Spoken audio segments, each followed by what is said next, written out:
నమస్తే, welcome to సాక్షి షాహిదా. అనగనగా ఒక ఊరు రచ్చబండ దగ్గరే రోజు ఉదయాన్నే జనంతో కిక్కిరిసే టీ కొట్టు యజమాని అనయ్య చేతికి టీ తాగితే గుండె గట్టిపడుతుందని కొందరు, మెదడు చురుగ్గా మారుతుందని ఇంకొందరు. ఇలా అందరూ కలిసి ఆ కొట్టు అక్కడ దొరికే టీని వైరల్ చేసేశారు.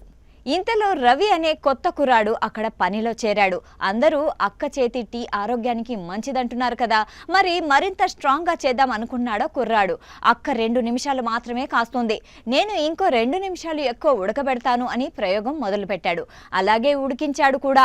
ఆ టీ తాగిన వాళ్ళు వాసన కమ్మగా ఉందని మెచ్చుకున్నారు, కానీ కొంచెం చేదుగా ఉందని ఫిర్యాదు కూడా చేశారు. 1-2 రోజులు అంతా బాగానే గడిచింది. కానీ ఆ తర్వాత ఊళ్ళో చాలా మంది నీరసంగా ఉందని, తల నొప్పి దంచేస్తుందని అనడం మొదలుపెట్టారు. ఇంకొందరు కడుపులో గడబిడగా ఉందంటే, మరికొందరు నిద్ర పట్టడం లేదని వాపోవడం మొదలుపెట్టారు. వీళ్ళందరూ అనయ్య కొట్టులో టీ తాగేవాళ్లే. ఊళ్ళో జరిగే విషయాలు తెలిసిన అనయ్య ఆశ్చర్యపోయింది. ఏమై ఉంటుందా అని ఆలోచించింది. రవితో మాటలు కలిపింది. విషయం వెంటనే అర్థమైపోయింది.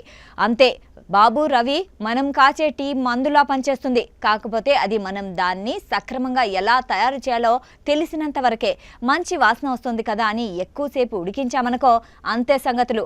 మందు కాస్త విషమైపోతుంది అని అసలు విషయాన్ని బయటపెట్టింది. ఎందుకంటే టీని మరిగించిన కొద్దీ అందులోని పాలీఫినాల్స్ ముక్కలైపోతాయి. ఫలితంగా వాటిలో మనకు మంచి జరగకపోగా హాని జరిగే అవకాశాలు పెరిగిపోతాయి. టీని 1-2 నిమిషాలు మాత్రమే మరిగించడం ఆరోగ్యరీత్యా చాలా మంచిది. అప్పుడు రుచి, పోషకాలు 2 సమతుల్యంతో ఉండి ఆరోగ్యానికి మేలు జరుగుతుంది. ఇలా కాకుండా 3-5 నిమిషాల పాటు ఉడికించినా సరే పాలీఫినాల్స్ తాలూకు లాభాలు తగ్గిపోతాయి. 10 నిమిషాల పాటు ఉడికిస్తే ప్రయోజనం మరింత తగ్గిపోతుంది. ఇంతకంటే ఎక్కువ మరిగించిన టీతో మేలు జరగదు. తలనొప్పి, కడుపులో గడబిడ, నిస్సత్తువ వంటి అసౌకర్యాలు మొదలవుతాయి.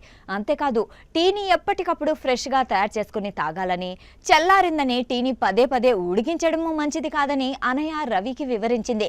ఉదయాన్నే తాగే టీ శరీరానికి శక్తినిచ్చి ఫోకస్ పెంచితే, సాయంత్రం 4-6 గంటల మధ్యలో తాగే టీ ఒత్తిడిని దూరం చేసి మనల్ని రిఫ్రెష్ చేస్తుందని రవికి తెలిపింది.